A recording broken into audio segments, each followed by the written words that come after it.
Hey everyone and welcome back to the channel. Today, we're diving deep into a fault code that can be a real headache for heavy equipment operators and technicians. SPN 3364 FMI1. What does it mean? It stands for fuel rail pressure too low. If you've seen this code pop up, you're in the right place. We're going to break down what causes it, how to diagnose it, and the steps you can take to get your machine back up and running smoothly.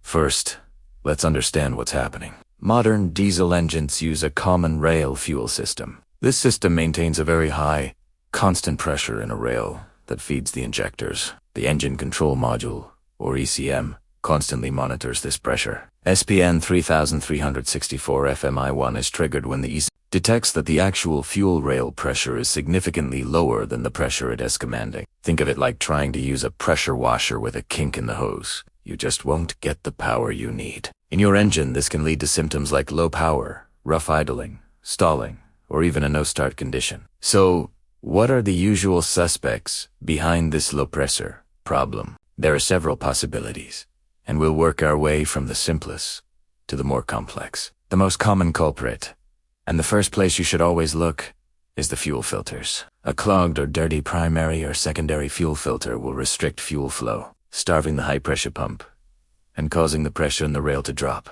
It's a simple fix, but often overlooked.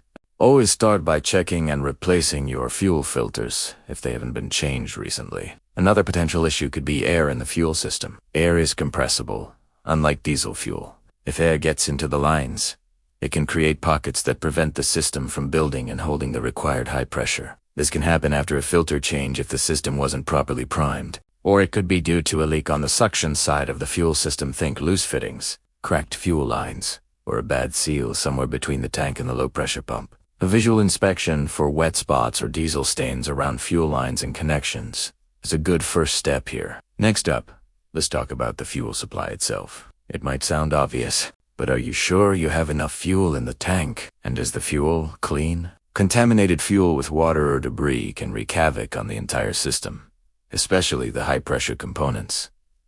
Also, check the fuel tank breather. If it's clogged, it can create a vacuum in the tank, making it harder for the fuel pump to draw fuel. If you've checked all those things and the problem persists, we need to look at the hardware. A weak lift pump, also known as the transfer pump, might not be supplying enough fuel volume to the high-pressure pump. You can often test its output pressure with a gauge to see if it is within the manufacturer's specifications. From there, we move to the hypershare side. The issue could be with the high-pressure pump itself. It might be worn out and unable to generate the necessary pressure. This is a more significant and costly repair. Another possibility is a leaking fuel injector. If an injector is stuck open or has a bad internal seal, it will constantly return fuel back to the tank instead of holding pressure in the rail. This is essentially a pressure leak. A return flow test can help you isolate which injector, if any, is faulty.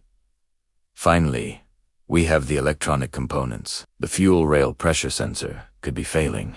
If the sensor is sending an incorrect, low reading to the ECM, the ECM will think there's a problem, even if the actual pressure is fine. You can test this by checking the sensor's voltage output or sometimes by swapping it with a known good sensor. Less common, but still possible.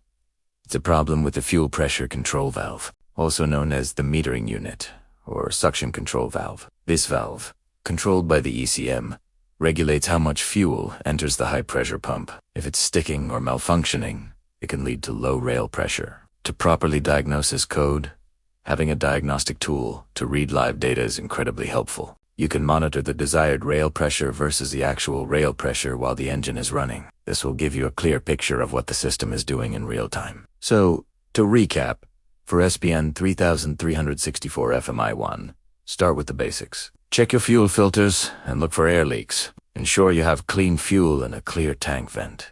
Then, move on to testing the lift pump, checking for leaking injectors, and inspecting the high-pressure pump and its sensors.